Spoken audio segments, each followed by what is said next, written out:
Hello दोस्तों, राधे राधे। कैसे हैं आप सभी? आई होप आप सभी अच्छे होंगे।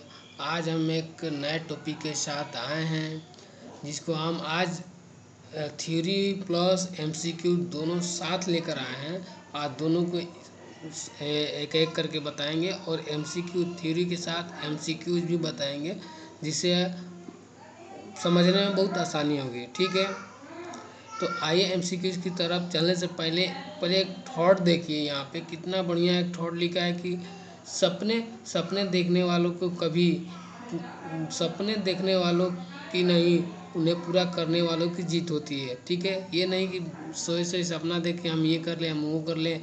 तो सिर्फ सपने देखने से हमारी सपने पूरे नहीं होते। उससे पूरा करने के लिए जज्बा होना चाहिए, हमें जी जान लगा लगन से मेहनत करना चाहिए। ठीक है, आइए एमसीक्यू देखते हैं और क्या वो कहता है। ठीक है,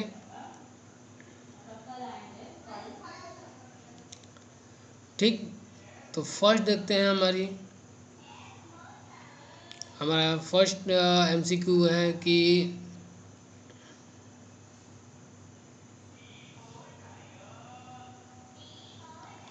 फर्स्ट हमारा एमसीक्यू है कि एक पेशेंट का एबीजी हुआ है। ठीक, एबीजी में उस पेशेंट का पीएच है 7.28 और CO2 है 50 mmHg और CO3 यानी बाइकार्बोनेट हमारा है 24। ठीक है, तो इसमें व्हाट इज द इंटरप्रिटेशन क्या होगा। ठीक है, इसमें पूछ रहा है कि एक पेशेंट का पीएच 7.28 है और कार्बन डाइऑक्साइड 50 है और बाइकार्बोनेट हमारे 24 है। तो इसमें कौन सा एसिड बेस बैलेंस होगा, ये इसमें पूछ रहा है। इस क्वेश्चन को हल करने से पहले हम इसकी थ्योरी देखते हैं और थ्योरी की बेस पे जैसे आप थ्योरी देखेंगे उसके बेस पे आप क्वेश्चन बहुत इजीली तरीके से आप एकदम इजी तरीके से निकाल लेंगे। नीचे सेकंड देखते हैं कौन सा है। देखिए, फिर देखिए ये हमारा रहा एबीजी,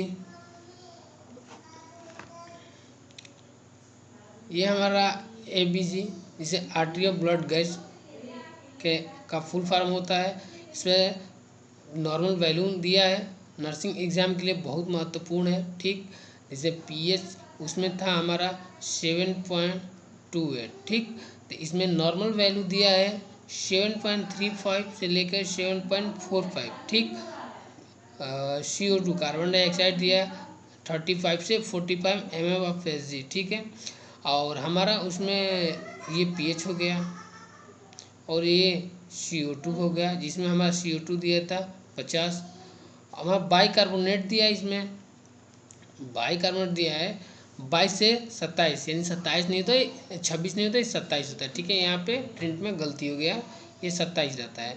नॉर्मल वैल्यू 22 से 27 होता है। ठीक है, एबीजी के सबसे मोस्ट और तो कहे तो अगर ये जिसको ये तीन वैल्यूम हमेशा याद रहे उसका एमसीक्यू कभी गलती नहीं होगा। ठीक है, ये बहुत महत्वपूर्ण, ये तीनों जिसका वैल्यू नॉर्मल वैल्यू सबको याद रहेगा तो ये कभी गलती नहीं होगा। ठीक है, तो आइए देखते हैं इसमें कि एबीजी में उसमें उस क्वेश्चन में क्या पूछा है। ध्यान देखिए, नॉर्मल पीएच का वैल्यू 7.35 से 7.45 दिया है इसमें, और कार्बन डाइऑक्साइड के 35 से 45 mmHg दिया है, और बाइकार्बोनेट का 22 से 27 मोल पर लीटर दिया है। ठीक, उस क्वेश्चन को हम देखते हैं और बताते हैं। इसमें एक और चीज़ ध्यान दीजिए, एक और बताते हैं।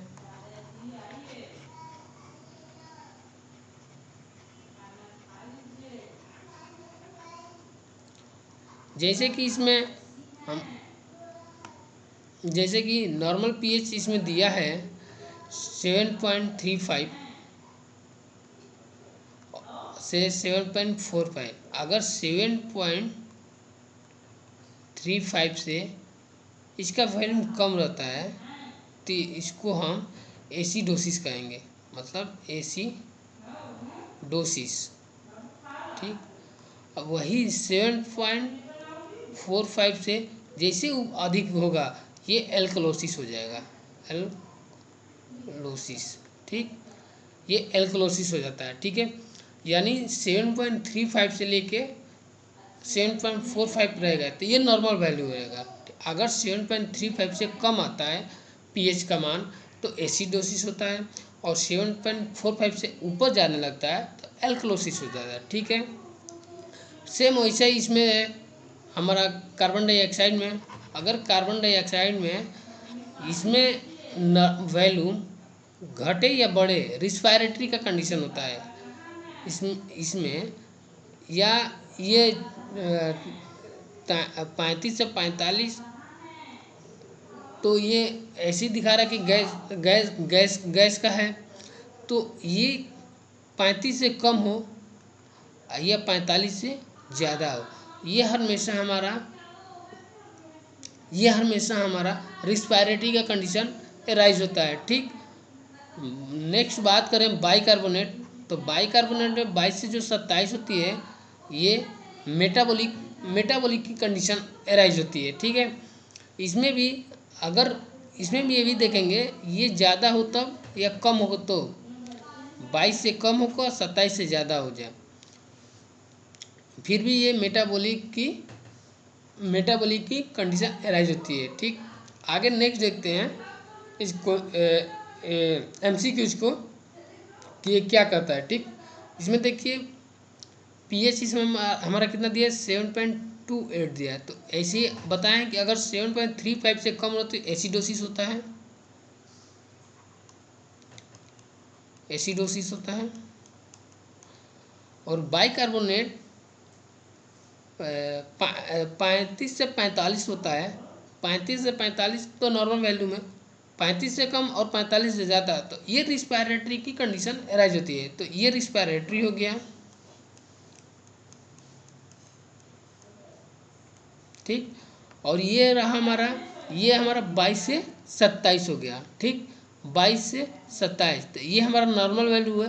तो नॉर्मल वैल्यू तो ये नॉर्मल है, तो छोड़ दीजिए इसको, नॉर्मल दिया तो नॉर्मल को छोड़ दीजिए, और इसमें पीएच और कार्बन CO2 को देखिए। ठीक है, तो मेटाबॉलिक एल्कलोसिस इस कंडीशन इस क्वेश्चन में होगा। तो ठीक है, देखिए इसमें कौन सा होता है, रिस्पायरेटरी एल्कलोसिस होता है नहीं, काहे कि इसमें पीएच ऑलरेडी कम है।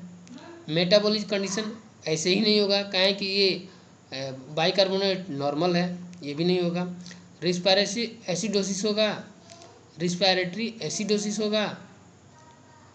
या कि मेटाबॉलिक एसिडोसिस होगा। ठीक, तो इसमें देखिए यहीं पे दिखा दिया है कि कार्बन डाइऑक्साइड बढ़े या घटे रिस्पायरेटरी का कंडीशन अराइज होता है, और पीएच जैसे कम होता है एसिडोसिस होता है, और बढ़ता है तो एल्कलोसिस होता है। तो यहाँ पे देखिए पीएच इसमें घटा है और रिस्पायरेटरी बढ़ा है, तो इसमें रिस्पायरेटरी एसिडोसिस कंडीशन होगा। तो हमारा सही ऑप्शन बी होगा सही। ठीक है, आए समझ में। नेक्स्ट क्वेश्चन इसी थ्योरी पे नेक्स्ट क्वेश्चन भी हमारा है। ठीक है, देखिए इसमें हमारा पीएच दिया है, पीएच हमारा 7.30 है। ठीक, और CO2 हमारा 40 है, और बाइकार्बोनेट SCO3 हमारा 18 है। ठीक है, तो यहाँ पे देखिए इसमें भी यहाँ पे भी क्या हो रहा है, पीएच घटा है तो होगा एसिडोसिस। बाइकार्बोनेट हमारा 35 से 45 तो इसका नॉर्मल वैल्यू है, तो इसको छोड़िए, इसको मत लीजिए। बाइकार्बोनेट देखिए यहाँ पे बाइकार्बोनेट हमारा नॉर्मल वैल्यू 22 से 27 है, यहाँ पे 22 से 27 है। ठीक, तो इसमें बाइकार्बोनेट कम हुआ है तभी मेटाबॉलिक होगा, और ज़्यादा हुआ तभी मेटाबॉलिक हो रहा है। ठीक है, तो इसमें देखिए मेटाबॉलिक क्या हो रहा है, यहाँ मिलाइए, क्या रिस्पायरेटरी का कंडीशन अराइज हो रहा है, नहीं, ये गलत। रिस्पायरेटरी एल्कलोसिस होता है, नहीं, क्या है कि इसमें एसिड भी कम है, पीएच का मात्रा भी कम है। क्या मेटाबॉलिक एसिडोसिस हो रहा है या मेटाबॉलिक एल्कलोसिस हो रहा है, तो यहाँ पे देखिए पीएच इसमें बढ़ा नहीं है तो एल्कलोसिस का कंडीशन होगा नहीं, तो इसमें मेटाबॉलिक एसिडोसिस का कंडीशन अराइज हो रहा है। ठीक है, तो इसका सही ऑप्शन सी सही है। ठीक, समझ में आया। यहाँ पे देखिए pH 7.330 है, यानी pH 7.35 से कम है तो एसिडोसिस हो गया। CO2 40 से 35 से 45 है तो ये नॉर्मल वैल्यूम दिया है, तो इसको छोड़ दिए, इसको नहीं लेंगे। बाइकार्बोनेट 22 से 27 होता है, तो देखिए 22 से कम है, 22 से कम है तो मेटाबॉलिक होगा।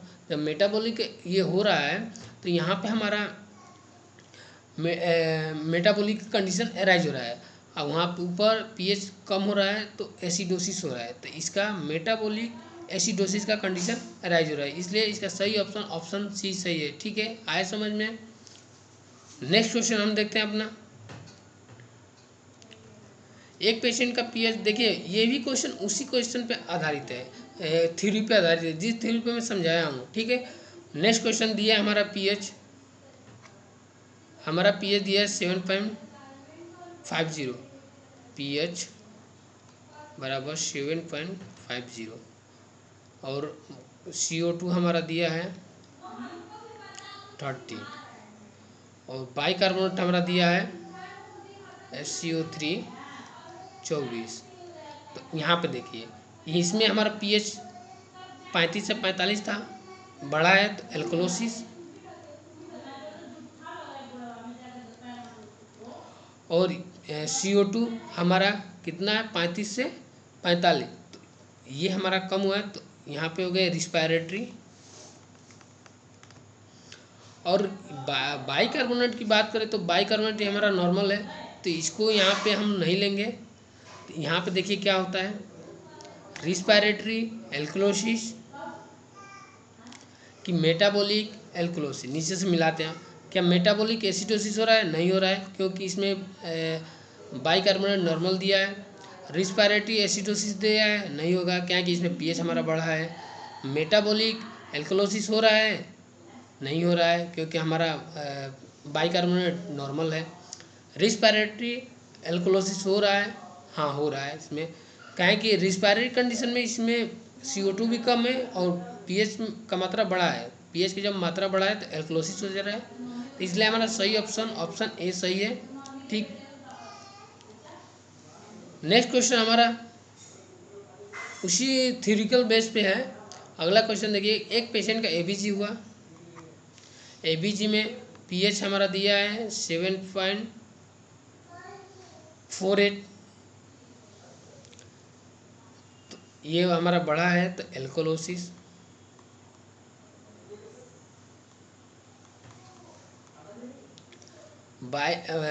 कार्बन डाइऑक्साइड हमारा नॉर्मल दिया है, इसमें नॉर्मल रेंज है,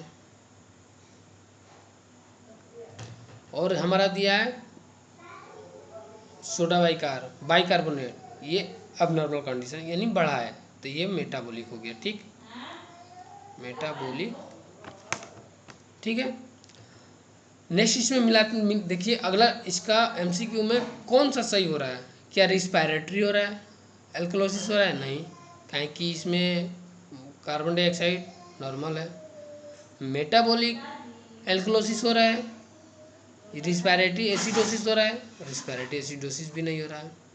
क्या मेटाबॉलिक एसिडोसिस हो रहा है? नहीं हो रहा है, क्या कि पीएच इसमें बड़ा है। मेटाबॉलिक एल्कोलोसिस हो रहा है इसमें, क्या कि इसमें पीएच का मान बढ़ा है और बाइकार्बोनेट का मान दोनों बढ़ा है। ठीक है, ठीक है, जब भी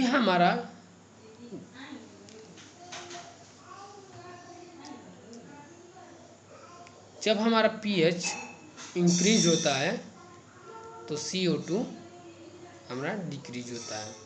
ठीक, जैसे पीएच बढ़ेगा तो CO2 का मात्रा कम होगा। ठीक है, आए समझ में।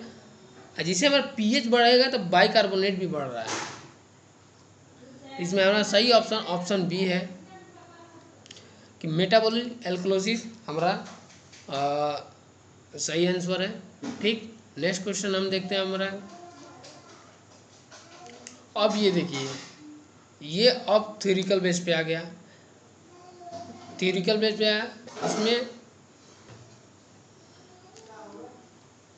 इसको अब यहाँ पे अब थ्योरी दूसरा लगेगा। ठीक, एक पेज देखिए, यहाँ पे क्वेश्चन पहले समझिए। एक पेशेंट का पीएच 7.36 है, 7.36 है। PO2 कितना है, 50 है। और बाइकार्बोनेट कितना है, 30 है। तो इसमें क्या होगा, इस क्वेश्चन को समझने से पहले आपको एक थ्योरी बताता हूँ, उस थ्योरी को समझिए। देखिए, जब भी हमारा पीएच जब हमारा पीएच एबनॉर्मल रहेगा तो वन वैल्यू एबनॉर्मल रहेगा, ठीक। एक वैल्यू अबनॉर्मल रहेगा और एक वैल्यू नॉर्मल रहेगा। जैसे पीएच हमारा एबनॉर्मल है, तो एक पीएच के साथ एक वैल्यू भी एबनॉर्मल रहेगा और एक वैल्यू नॉर्मल रहेगा। सेकेंड देखिए, हमारा पीएच हमारा एबनॉर्मल है, आप बोथ CO2 और बाइकार्बोनेट भी एबनॉर्मल रहेगा। अगर हमारा पीएच एबनॉर्मल है, एक वैल्यू एबनॉर्मल है, एक वैल्यू नॉर्मल है, तो उसको अनकम्पनसेट कहेंगे। सेकेंड में देखिए, सेकेंड नियम क्या कर रहा है कि अगर पीएच हमारा एबनॉर्मल है तो बोथ CO2 और बाइकार्बोनेट भी एबनॉर्मल है, तो हमारा पार्शियल कंपनसेशन हो रहा है। अगर हमारा पीएच नॉर्मल है, अब बोथ CO2 और बाइकार्बोनेट एबनॉर्मल है, तो फुल्ली कंपनसेट हो रहा है, ठीक। समझ में आया। यहाँ पे देखिए, पीएच नॉर्मल हमारा है और एबनॉर्मल CO2 और बाइकार्बोनेट, तो क्या फुल्ली कंपनसेट हो रहा है। एबनॉर्मल पीएच है, अब बोथ यानी बाइकार्बोनेट और CO2 एबनॉर्मल है, तो पार्शियल कंपनसेट। और एबनॉर्मल पीएच है और एक वैल्यू नॉर्मल है, एक वैल्यू एबनॉर्मल है, तो उसमें अनकम्पनसेट हो रहा है। अब इस नियम पे अगला क्वेश्चन जो हमारा पिछला क्वेश्चन था उसको निकाल कर देखते हैं क्या होता है। देखिए, पीएच हमारा दिया है 7.36, तो ये हमारा नॉर्मल है। और CO2 हमारा दिया है कितना, 50, और बाइकार्बोनेट हमारा दिया है 30, ठीक। तो इसमें अब देखकर बताइए उस नियम में क्या बोला था कि पीएच नॉर्मल है, दोनों पीएच नॉर्मल के साथ बोथ एबनॉर्मल है, तो क्या क्या होगा इसमें। एक बार पीछे फिर रिमाइंडर कर लीजिए। देखिए, हमारा पीएच इसमें नॉर्मल है, अब बोथ एबनॉर्मल है। अब बताइए क्या होगा। क्या रिस्पायरेटरी एल्कोलोसिस हो रहा है, कहाँ से हो रहा है भाई, पीएच हमारा नॉर्मल है। क्या मेटाबॉलिक एल्कोलोसिस हो रहा है, कहाँ एल्कोलोसिस हो रहा है, पीएच हमारा इसमें एबनॉर्मल है। क्या अनकम्पनसेट रिस्पायरेटरी एसिडोसिस हो रहा है, नहीं। हमारा इसका सही answer A, fully compensate respiratory acidosis हो रहा है। क्या है कि इस नियम में इसमें ये बोल रहा है कि हमारा पीएच जैसे ही हमारा नॉर्मल रहेगा, पीएच नॉर्मल रहेगा, बोथ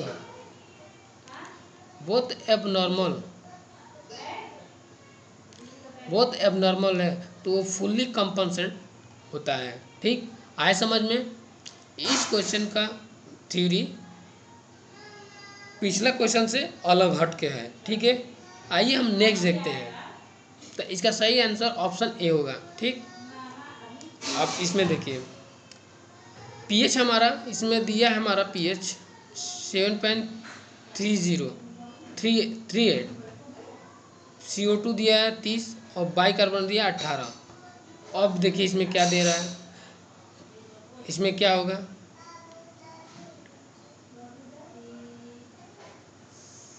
बताइए क्या होगा इसमें। क्या फुल्ली कंपनसेट होगा, नहीं। क्या रिस्पायरेटरी एसिडोसिस होगा, ये भी नहीं होगा। क्या मेटाबॉलिक एल्कोलोसिस होगा, ये भी नहीं होगा। उसमें ये बोला था कि पीएच नॉर्मल है और एक वैल्यू नॉर्मल, एक वैल्यू एब नॉर्मल है, तो अनकम्पनसेट रिस्पायरेटरी एसिडोसिस होगा, ठीक। तो हमारा सही ऑप्शन ऑप्शन डी सही है, ठीक। आए समझ में। नेक्स्ट हमारा क्वेश्चन है, एक पेशेंट का एबीजी हुआ है जिसका पीएच का मान 7.22 है, और CO2 हमारा 60 दिया है और बाइकार्बोनेट हमारा 28 दिया है। ठीक, तो इसमें क्या होगा बताइए? क्या अनकम्पनसेंट रिस्पिरेटरी एसिडोसिस हो रहा है? नहीं। अनकम्पनसेंट में क्या कह रहा था कि अनकम्पनसेंट में कि एक वैल्यू पीएच का वैल्यू नॉर्मल रहेगा और पीएच के एक वैल्यू एबनॉर्मल रहेगा। ठीक है, तो अनकम्पनसेंट होगा। मेटाबॉलिक एसिडोसिस होगा नहीं, रिस्पिरेटरी एल्कोलोसिस होगा नहीं, तो इसमें होगा पार्शियल कंपनसेंट रिस्पिरेटरी एसिडोसिस। क्यों? क्योंकि इस नियम में हमको ये बता रहा था कि तीनों वैल्यू एबनॉर्मल है, पीएच भी एबनॉर्मल, CO2 भी एबनॉर्मल और बाइकार्बोनेट भी एबनॉर्मल, तो पार्शियल कंपनसेंट रिस्पिरेटरी एसिडोसिस का कंडीशन अराइज होगा। ठीक है, आया समझ में? तो सही ऑप्शन इसका है ऑप्शन बी। ठीक, आया समझ में? नेक्स्ट क्वेश्चन देखते हैं हम। एक पेशेंट का एबीजी हुआ जिसका एबीजी में पीएच का मान दिया 7.52 और बाइकार्बोनेट दिया 48 और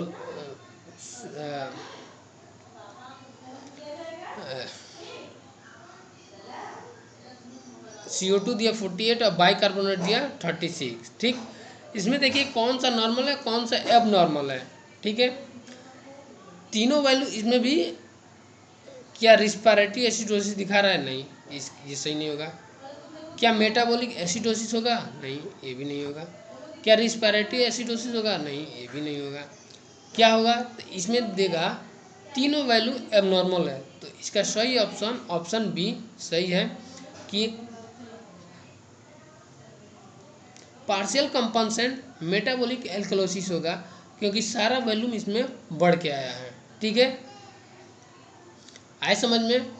इसी बेस पे ये नॉर्सेट की बेस पे सारा क्वेश्चन इसमें दिया है। ठीक है, और आजकल नॉर्मल वैल्यूम पीएच का नहीं पूछ रहा है एग्जाम में, आज घुमा के पूछ रहा है, साइंस सिम्टम को दिखाकर क्वेश्चन पूछ रहा है कि ये हुआ है तो इस पेशेंट को क्या होगा, कौन सा कंडीशन अराइज होगा। ठीक है, आइए नेक्स्ट क्वेश्चन को हम देखते हैं और क्या होता है। एक पेशेंट का एबीजी हुआ है जिसका पीएच हमारा दिया है 7.25 जो कम है, CO2 दिया 28 ये भी कम है और बाइकार्बोनेट दिया भी है 28 जो ये भी कम है। ठीक है, ठीक, तो इसमें क्या होगा? पीछे ही से बता आ रहा है, हो रहा है कि इसमें तीनों वैल्यू एबनॉर्मल होगा तो क्या होगा? जब तीनों वैल्यू एबनॉर्मल होगा तो इसमें पार्शियल कंपनसेंट मेटाबॉलिक एसिडोसिस होगा। ठीक है, आप लोग को समझ में आ गया होगा, क्या कि तीन क्वेश्चन सेम एक ही नियम पर आया है। ठीक है, तो आई होप आप लोग को ये क्वेश्चन इस तरह का आप लोग को अच्छे से समझ में आ गया होगा कि अब आगे भी एक और नियम है जिससे आपको आगे बताएंगे, लेकिन इस दो नियम को आप अच्छे से समझ गए होंगे। ठीक है, नेक्स्ट क्वेश्चन हमारा है, देखिए यहाँ पे देखिए अब दूसरा नियम आ गया। एक patient with diabetic keto acidosis है जो एडमिट है, इमरजेंसी डिपार्टमेंट में एडमिट है, which acid base balance is most likely, तो उससे क्या होगा? ठीक है, अब इसका नियम देखिए। जब कीटो एसिडोसिस को डायबिटिक कीटो एसिडोसिस का पेशेंट होता है इसमें तो कीटोन बढ़ता है तो एसिड भी बढ़ता है। ठीक है, रीनल फेलियर का पेशेंट आता है तो एसिड रिटेंड होता है। ठीक, सीवियर डायरिया होता है, जब सीवियर डायरिया होता है तो बाइकार्बोनेट लॉस होता है तो एसिड बढ़ता है। इसमें जब लैक्टिक एसिडोसिस होता है तो शॉक कंडीशन में, सेप्सिस में, कार्डियक अरेस्ट में और सीवियर हाइपोक्सिया में क्या होता है? तो इसमें लो ऑक्सीजन की मात्रा लो होती है और लैक्टिक एसिड इंक्रीज होता है, बढ़ता जाता है। ठीक है, आया समझ में? ठीक है। तो इसमें देखिए क्या दिखा रहा है, जब एक patient with diabetic ketoacidosis admitted to the emergency department, एक पेशेंट है जिसको डायबिटिक कीटोएसिडोसिस का जो इमरजेंसी डिपार्टमेंट में एडमिटेड, तो विच acid base balance is the most likely, क्या होगा बताइए क्या होगा जब इसका,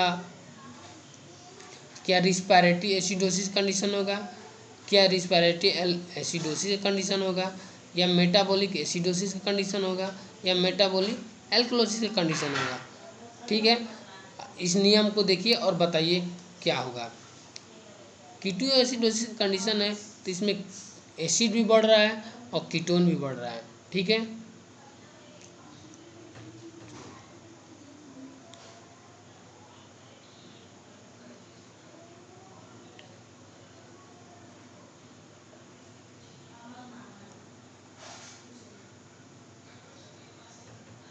बताइए इसमें क्या होगा।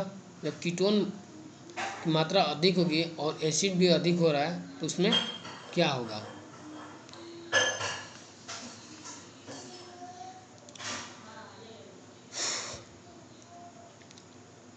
देखिए रिस्पायरेटरी एसिडोसिस, रिस्पायरेटरी एल्कोलोसिस, या मेटाबॉलिक एसिडोसिस या मेटाबॉलिक एल्कोलोसिस। ठीक, तो एसिड बेस बैलेंस में इसमें मोस्ट लाइकली क्या दिखा रहा है, क्या बता रहा है, देखिए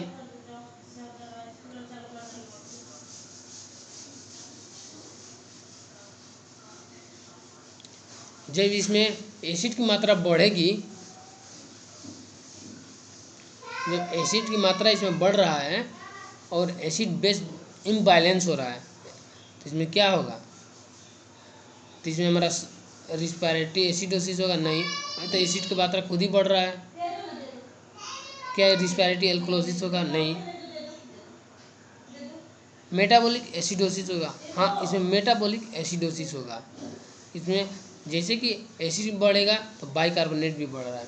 ठीक है, तो सही ऑप्शन ऑप्शन सी हमारा सही होगा इसमें। ठीक, नेक्स्ट क्वेश्चन देखते हैं हमारा।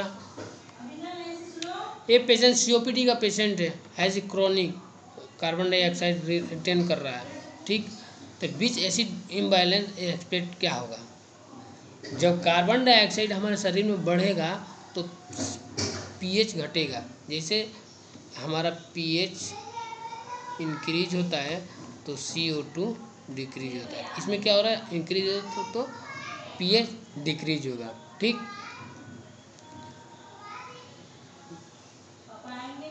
तो क्या होगा इसमें, तो मेटाबॉलिक एसिडोसिस होगा, क्या रिस्पायरेटरी एसिडोसिस होगा, रिस्पायरेटरी एसिडोसिस ना मेटाबॉलिक एल्कोलोसिस होगा, ना मेटाबॉलिक एल्कोलोसिस होगा, ना मेटाबॉलिक एसिडोसिस होगा, रिस्पायरेटरी एसिडोसिस।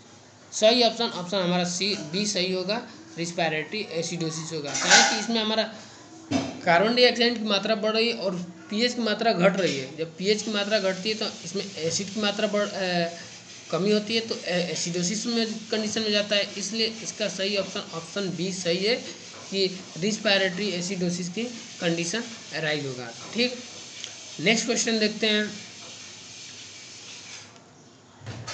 चलिए आगे बताते हैं इसमें। हाँ देखिए इसमें वही बता रहा है कि इसमें जब पीएच बढ़ CO2 बढ़ रिटर्न कर रहा है अस्थमा कंडीशन में तो हमारा पीएच घट रहा है।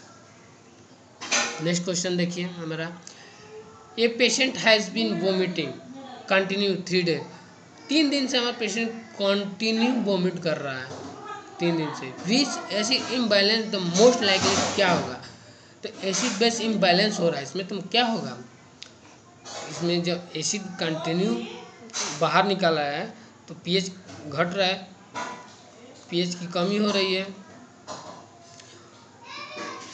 एसिडिक होगा और मेटाबॉलिक एसिडोसिस।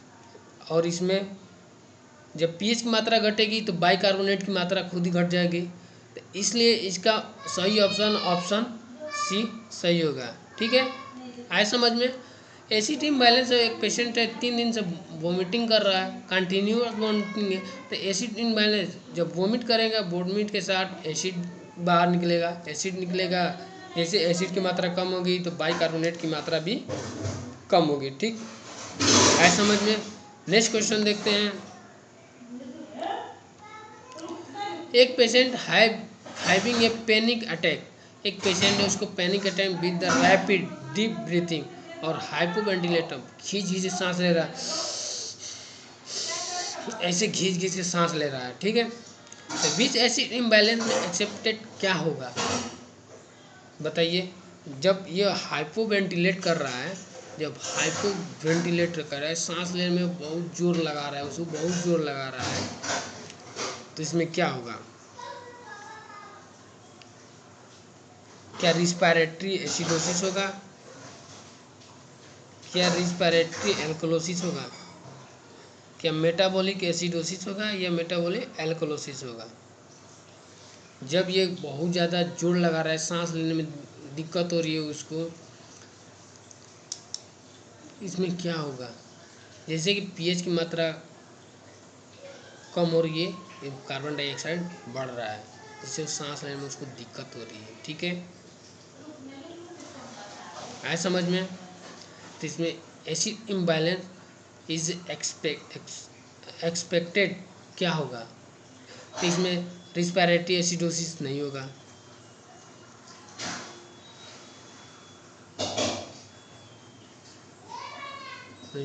सॉरी, क्या इसमें रिस्पायरेटरी एल्कोलोसिस होगा? नहीं। क्या मेटाबॉलिक एसिडोसिस होगा? नहीं। क्या मेटाबॉलिक एल्कोलोसिस होगा? नहीं।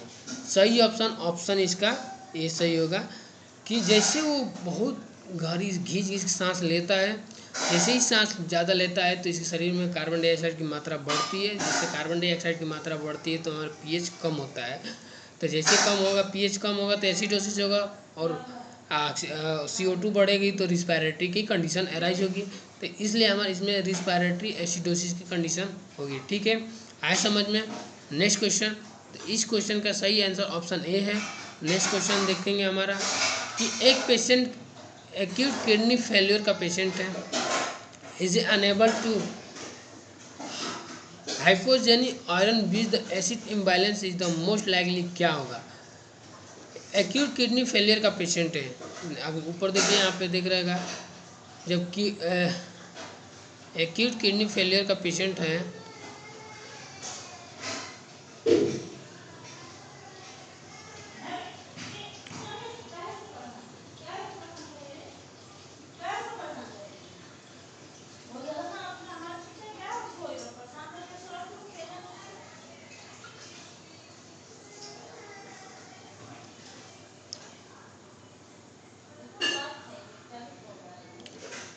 तो इसमें बताइए क्या होगा? क्या रिस्पायरेटरी एसिडोसिस होगा?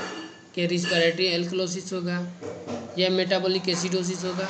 क्या मेटाबॉलिक एल्कोलोसिस होगा? ठीक, किडनी फेलियर का पेशेंट है। ठीक है, इसमें क्या होगा बताइए। अगला क्वेश्चन में हमारा पूछ रहा है कि रिस्पायरेटरी एसिडोसिस होगा या रिस्पायरेटरी एल्कोलोसिस होगा। तो एसिड बेस इम्बैलेंस में क्या होगा? इसमें CO2 रिटेन करेगा, इसमें मेटाबॉलिक रिस्पायरेटरी एसिडोसिस होगा? नहीं। रिस्पायरेटरी एल्कोलोसिस होगा? नहीं। क्या मेटाबॉलिक एल्कोलोसिस होगा? क्या मेटाबॉलिक एसिडोसिस होगा? तो सही ऑप्शन इसमें ये होगा कि मेटाबॉलिक एल्कोलोसिस होगा। ठीक है, आए समझ में। नेक्स्ट क्वेश्चन हमारा ये रहा। इस क्वेश्चन को समझने से पहले इसको नियम देखते हैं कि पीएच हमारा इंक्रीज हो रहा है तो ब्लड में पीएच इंक्रीज होता है तो एल्कलाइन होता है, ब्रेन में CNS होगा, लेकिन ब्रीथिंग पैटर्न कम होगा इसका। मसल्स भी, हार्ट रेट सब इंक्रीज होगा, लेकिन ब्रीथिंग पैटर्न हमारा डिक्रीज रहेगा। ठीक है,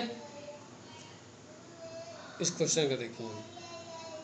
a client with the prolong vomiting in the admitted with emergency. एक पेशेंट लंबे समय से वोमिटिंग कर रहा है और वो इमरजेंसी डिपार्टमेंट में एडमिट है। Which is asset the finding the most concern the metabolic alkalosis. क्या बताइए, तो बताइए क्यों इसका मेटाबॉलिक एल्कोलोसिस कंडीशन होगा। ठीक है, क्या कुस्मोर रिस्पायरेशन होगा? नहीं। क्या वार्म फटिंग स्किन होगा? नहीं। या डिक्रीज रिलैक्सेशन होगा? नहीं। सही ऑप्शन ऑप्शन सी होगा। मसल भी बढ़ेगा, क्रैम्प भी बढ़ेगा, टेंगलिंग भी बढ़ेगी एंड, तो सही ऑप्शन ऑप्शन सी इसका सही ऑप्शन होगा कि इसमें वोमिटिंग होगी तो पूरा प्रेशर की से वोमिट होता है, तो मसल क्रैम्प होगा, टेंगलिंग होगा और टेंडर जैसे कंडीशन अराइज होगी। ठीक है, तो सही ऑप्शन इसका ऑप्शन सी सही है। ठीक, नेक्स्ट क्वेश्चन देखते हैं हम। इस क्वेश्चन को देखने से इसमें इसको आगे बताते हैं। इसमें भी देखिए, उसमें तो पीएच ब्रेन हार्ट मसल सब बढ़ रहा है लेकिन ब्रीथिंग कम हो रहा था। इसमें सब कम होगा और ब्रीथिंग पैटर्न ज़्यादा होगा। ठीक है, देखिए यहाँ पे देखिए, और इसमें एच आउट और के इन हो रहा है, मतलब कि जैसे इसमें पीएच की मात्रा, पीएच होता है तो ब्लड में से एच आयन बाहर निकलते हैं, तो क्या पोटेशियम अंदर जाता है, एच आयन बाहर निकल रहा है और पोटेशियम इन हो रहा है। ठीक है, तो इससे क्वेश्चन, और इसमें देखिए, और इसमें एच आयन इन हो रहा है तो पोटेशियम बाहर निकल रहा है, सेल से एच आयन अंदर आया तो सेल से पोटेशियम बाहर जा रहा है। ठीक है, तो आइए इसका नेक्स्ट क्वेश्चन देखते हैं कि एक nurse assessing is the client with the COPD का पेशेंट है, नर्स असेस कर रही है। विच assessment finding the most consider the respiratory acidosis. का इसमें रिस्पायरेटरी एसिडोसिस कंडीशन होगा तो क्यों होगा, देखिए। डीप रैपिड रिस्पायरेशन स्मॉक, नहीं, इसमें ये भी नहीं होगा। क्या tingling around the mouth to finding, no. क्या हाइपर एक्टिव रिलैक्सेशन करेंगे, नहीं। इसका सही ऑप्शन आपको याद होना चाहिए कि उसमें हार्ट मसल सब इंक्रीज हो रहा था, बस ब्रीथिंग पैटर्न कम हो रहा था। इसमें ब्रीथिंग पैटर्न इंक्रीज और बाकी सब डिक्रीज हो रहा है। स्लो सैलो होगा, रिस्पायरेशन भी बढ़ेगा। ठीक है, तो सही ऑप्शन सी इसका सही ऑप्शन है। ठीक है, नेक्स्ट देखते हैं हम। इसमें नेक्स्ट हमारा ये एमसीक्यू यहीं पे एसिड बेस बैलेंस का समाप्त होता है। तो आई होप आपको वीडियो अच्छी लगी तो वीडियो को लाइक करें, कमेंट करें और चैनल को सब्सक्राइब करें। ऐसे ही आपको डेली एक एमसीक्यू लेकर आऊँगा, जिसे बहुत बेहतरीन एमसीक्यू थ्योरी के साथ एक बताऊँगा। अगर वीडियो अच्छी लगे तो वीडियो को लाइक करें, कमेंट करें और चैनल को सब्सक्राइब करें। तब तक मिलते हैं अगले नेक्स्ट वीडियो में, तब तक के लिए जय हिंद।